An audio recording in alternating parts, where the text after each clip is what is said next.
കഴിഞ്ഞ ദിവസമാണ് America ഇസ്രായേലുമായി normalisation കരാറിലേക്ക് Qatar, അതുപോലെ തന്നെ സൗദി അറേബ്യ, പാകിസ്ഥാൻ തുടങ്ങിയ രാഷ്ട്രങ്ങൾ വന്നിട്ടില്ല എങ്കിൽ ഗുരുതരമായ പ്രത്യാഘാതങ്ങൾ ഉണ്ടാകുമെന്നും ആ രാഷ്ട്രവുമായി എല്ലാ സഹകരണങ്ങളും പിൻവലിക്കുമെന്നുമായിരുന്നു അമേരിക്ക ഭീഷണിപ്പെടുത്തിയത്. എന്നാൽ പാകിസ്ഥാനും അതുപോലെ തന്നെ സൗദി അറേബ്യയും ഒറ്റക്കെട്ടായി ഇപ്പോൾ അത് തള്ളിക്കളഞ്ഞുകൊണ്ടുള്ള പ്രസ്താവന നടത്തിയിരിക്കുകയാണ്. ഇതിലൂടെ അമേരിക്കയും അതുപോലെ GCC രാഷ്ട്രങ്ങളും തമ്മിൽ വ്യക്തമായ വിള്ളൽ ഉണ്ടാവുകയാണ്, ശക്തമായ ഭിന്നിപ്പിലേക്ക് പോവുകയാണ്.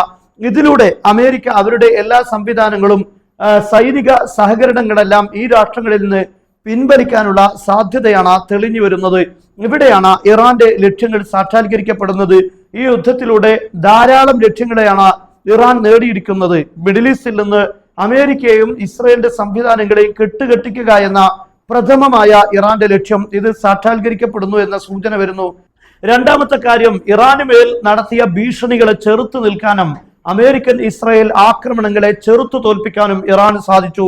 മൂന്നാമത്തെ കാര്യം, ഹോർമുസ് കടലിടുക്കിന്റെ പൂർണ്ണ നിയന്ത്രണം ഏറ്റെടുത്ത് അവിടെ സർവീസ് ഫീ ഏർപ്പെടുത്തുക തുടങ്ങി വലിയ സാമ്പത്തിക സാഹചര്യങ്ങൾ, സാമ്പത്തിക സോഴ്സുകൾ സൃഷ്ടിക്കാൻ ഇറാന് സാധിച്ചു എന്നതും ഈ യുദ്ധത്തിന്റെ പോസിറ്റീവായി ഇറാന് മുന്നിൽ വെക്കാനുണ്ട്. അതേസമയത്ത് അമേരിക്ക എല്ലാ അർത്ഥത്തിലും പരാജയപ്പെട്ട് നിരാശയോടെ മിഡിൽ ഈസ്റ്റിൽ നിന്ന് പിൻവാങ്ങുന്ന സാഹചര്യങ്ങളിലേക്കാണ് കാര്യങ്ങൾ എത്തുന്നത്. എന്നാൽ ഈ ഒരു സാഹചര്യത്തിൽ വീണ്ടും ഇറാനുമായി ഒരു യുദ്ധം നടത്തി പ്രതാപം തിരിച്ചു പിടിക്കാനുള്ള നീക്കങ്ങളാണ് ട്രംപ് നടത്തുന്നത്.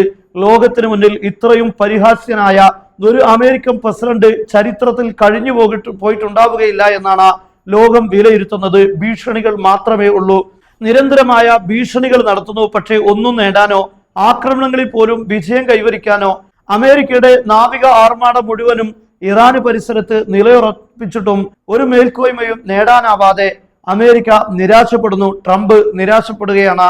എന്തായാലും ഈ യുദ്ധത്തിൽ വലിയ മേൽക്കോയ്മയും വിജയവും അതുപോലെ തന്നെ സ്വന്തം രാഷ്ട്രത്തിന്റെ അന്തസ്സും ലോകത്തിന് മുന്നിൽ പ്രകടിപ്പിക്കാൻ ഇറാന് സാധിച്ചിട്ടുണ്ട്.